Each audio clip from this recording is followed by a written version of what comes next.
మితిమీరిన రసాయనాల వాడకంతో సాగు క్షేత్రాలు నిస్సారమవుతున్నాయి. రసాయనాల అవశేషాలు పంట ఉత్పత్తుల్లో మిగిలిపోయి మానవాళికి హానికరంగా మారుతున్నాయి. దీనికి తోడు సకాలంలో ఎరువులు దొరక్క రైతులు రోడ్డెక్కుతున్న పరిస్థితి తెలుగు రాష్ట్రాల్లో సర్వసాధారణంగా మారిపోయింది. ఇలాంటి పరిస్థితుల్లో రసాయనాల వాడకాన్ని క్రమక్రమంగా తగ్గిస్తూ పూర్తిగా సేంద్రియ, సహజసిద్ధ విధానాల్లో పంటలు పండిస్తున్నారు నిజామాబాద్ రైతు దేవాగౌడ్. జిల్లాలోని పడకల్ గ్రామానికి చెందిన ఈ రైతు 7 ఎకరాల వ్యవసాయ భూమిలో విభిన్న పంటలు పండిస్తున్నారు. 2 సీజన్లు కలిపి వరి, పసుపు, మొక్కజొన్న పంటలతో పాటు పండ్ల తోటలు సాగు చేస్తున్నారు. సాగు ఆరంభంలో రసాయనాలను వినియోగించిన అధికారుల సూచనలతో సహజ విధానాలను ఆచరిస్తున్నానని, ఎరువులకు పెట్టే పెట్టుబడులు దాదాపు తగ్గించుకున్నట్లు రైతు తన అనుభవాలను తెలియజేస్తున్నారు. నేను నా చిన్ననాటి నుంచి వ్యవసాయం చేస్తున్నా. కెమికల్ వ్యవసాయం చేసుకుంటూ వచ్చిన ఈ ఆడికి కెమికల్ నుంచి ప్రాబ్లం కాబట్టి సైంటిస్టులు, వ్యవసాయ శాస్త్రవేత్తలు చెప్పబట్టి ఇట్లా ఆర్గానిక్గా పోవాలంటని ఏకదం ఒకటేసారి ఆర్గానిక్గా పోతే పంట దిగుబడి తగ్గుతుంది. కాబట్టి దాన్ని అంచెలంచెలుగా ఆర్గానిక్ చేసుకోవాలనుకుంటే ఒక్కటే మెథడ్ అది. వ్యవసాయ భూములు వేసవిలా ఖాళీగా ఉంటాయి. ఈ 3 నెలల టైంలో భూమిని ఏం చేయాలంటే పచ్చిరొట్టెలు వేయాలి. పచ్చిరొట్టెని 60 రోజులు ఏపుగా పెంచి దాన్ని అదే భూమిలో కలియదుంతే కెమికల్ ఏదైతే ఉన్నదో ఆ కెమికల్ని మొత్తం ఆ పచ్చిరొట్టె ఎరువు తినేసి మంచిగా ఆర్గానిక్గా తయారవుతుంది, ఒకటేసారి తయారవుతుందని వ్యవసాయ శాస్త్రవేత్తల సలహాలతోని నేను ఈ విధంగా చేసిన. ఈ పచ్చిరొట్టె భూమిలో మళ్ళీ కుళ్ళిపోవాలంటే దానికి తగ్గట్టు బ్యాక్టీరియాలు కావాలి. మళ్ళీ ఆ బ్యాక్టీరియాలు ఏంటి అంటే వ్యామ్, ట్రైకోడెర్మా, సూడోమోనాస్, ఎన్పికే, ఇవన్నీ బ్యాక్టీరియాలు భూమికి ఇస్తే అలా ఇచ్చిన వేస్టేజ్ ఏదైతే ఉన్నదో దాన్ని డీకంపోజ్ చేసి భూమి ఇట్లా గుల్లబారినట్టయి ఎలాంటి కెమికల్ లేకుండా భూమి ఆరోగ్యవంతంగా తయారై మనం వేసిన పంట తొందరగా మొలికెత్తి తొందరగా పంట చేతికొస్తున్నది, ఖర్చు తగ్గుతున్నది, ఆరోగ్యమైన పంట నేను పండించుకుంటున్నా. 2015 నుంచి స్టార్ట్ చేసిన. నేను ఎలాంటి ఇబ్బందులు పడలేదు. ఎందుకంటే ముందస్తు వ్యవసాయ శాస్త్రవేత్తల సలహాలు, సూచనలు తీసుకుంటూ నా భూమిని ఆర్గానిక్ పరంగా తయారు చేసుకున్నాయి. ఇప్పుడు ఒక ఎకరం పసుపు పండియాలంటే కమస్కం అంటే ఒక 30 నుంచి 40 టన్నుల ఎరువు వేస్తాం. ఈ పచ్చి రొట్టె కలియ దున్నిన తర్వాత మనకు ఓన్లీ 1 టన్ను ఎరువుతోటి పంట వెళ్ళిపోతున్నది. 1 చదరపు ఫీటు భూమిలో 4 లక్షల బ్యాక్టీరియాలు ఉండాలి.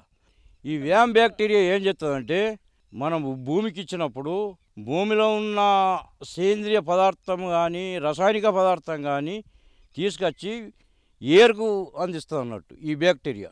ఇందులో వ్యామ్ తయారు చేసేందుకు వ్యామ్ది మదర్ కల్చర్ ఒక 200 లీటర్లు తక్కువ ఒక 50 గ్రాములలో మదర్ కల్చర్ తెచ్చుకుంటాం. దాన్ని మళ్ళీ 200 లీటర్ల డెవలప్ చేసి ఆ 200 లీటర్లని 1000 లీటర్లు పోసి 10 కిలోల బెల్లం వేస్తే వారం రోజులలో తయారవుతున్నది. ఇది ట్రైకోడెర్మా. ఇది ఏం చేస్తుందంటే భూమి ద్వారా పంటకు వచ్చే వేరుకుళ్ళు కానీ నెమ్టోడ్స్ కానీ వేరుకు సంబంధించిన ఏదైతే బ్యాక్టీరియా ద్వారా మనకు బీమార్ వస్తుందో పంటకు ట్రైకోడెర్మా బ్యాక్టీరియా మొత్తం చెడు బ్యాక్టీరియాని తినేస్తుంది అన్నట్టు. తినేసి మనకు పంటకు ఆరోగ్యకరమైన బ్యాక్టీరియాని వేరు వ్యవస్థకు అందిస్తుంది. డ్రిప్ ద్వారానే ఎకరాన 200 లీటర్లు ఒక పంటకు 5 సార్లు ఇవ్వాలి.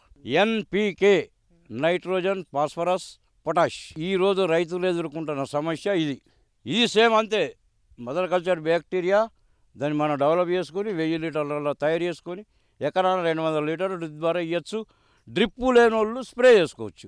ఖర్చు ఏం లేదు, ఇంతే. ఇక పోసినప్పుడల్లా మనం 500 బెల్లం ఒక పంటకు ఒక ఎకరానికి ఎంత ఖర్చు వస్తుందంటే 4 సార్లు ఇచ్చినా కానీ 2000 రూపాయలు. ఇంతకుముందు భూములలో తాకతుండే, మేము మంచి ఎరువు వేసినాం, అప్పుడు ఈ బ్యాక్టీరియా పంట పండించినాయి. యాడికి రసాయనాలు వచ్చిన కానీ బ్యాక్టీరియా సంగతి తెలియలే.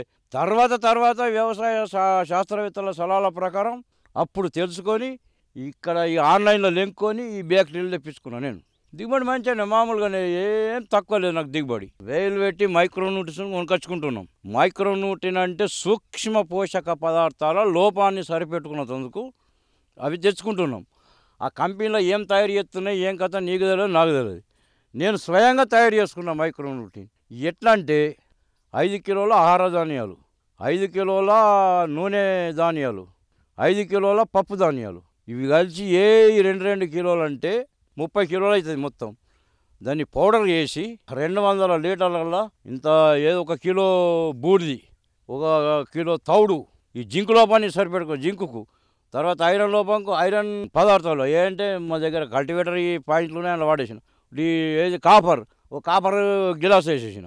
ఇవన్నీ కలిసి ఒక 200 లీటర్ డ్రమ్ములో నింపి ఒక 180 లీటర్ల వేస్ట్ డీకంపోజర్ పోసి 15 రోజులు దింపుతా పోతే అది ఫస్ట్ క్లాస్ మైక్రోన్యూట్రియెంట్. ఈ బ్యాక్టీరియాలు మనం ఇవన్నీ సొంతం తయారు చేసుకుంటే రసాయనాలు పెట్టిన ఖర్చులల్లో 25% కూడా కాదు.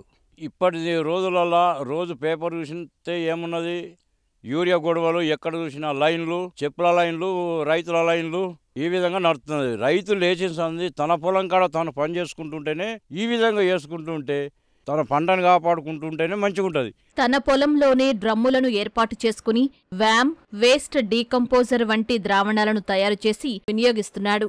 పంటలకు సూక్ష్మ పోషకాల లోపం రాకుండా సొంతంగా తయారు చేసి వాడుతూ ఆరోగ్యకర దిగుబడులు సాధిస్తున్నానని రైతు చెబుతున్నాడు. రసాయన ఎరువుల కోసం ఆరాటపడకుండా రైతు స్థాయిలోనే సేంద్రియ ఎరువులను తయారు చేసుకుని పంటలకు వినియోగించుకుంటే పెట్టుబడి వ్యయం తగ్గడంతో పాటు భూసారం పెరిగి నాణ్యమైన దిగుబడులు సాధించే అవకాశం ఉంటుందంటూ తన అనుభవం ద్వారా తోటి రైతులకు వివరిస్తున్నాడు.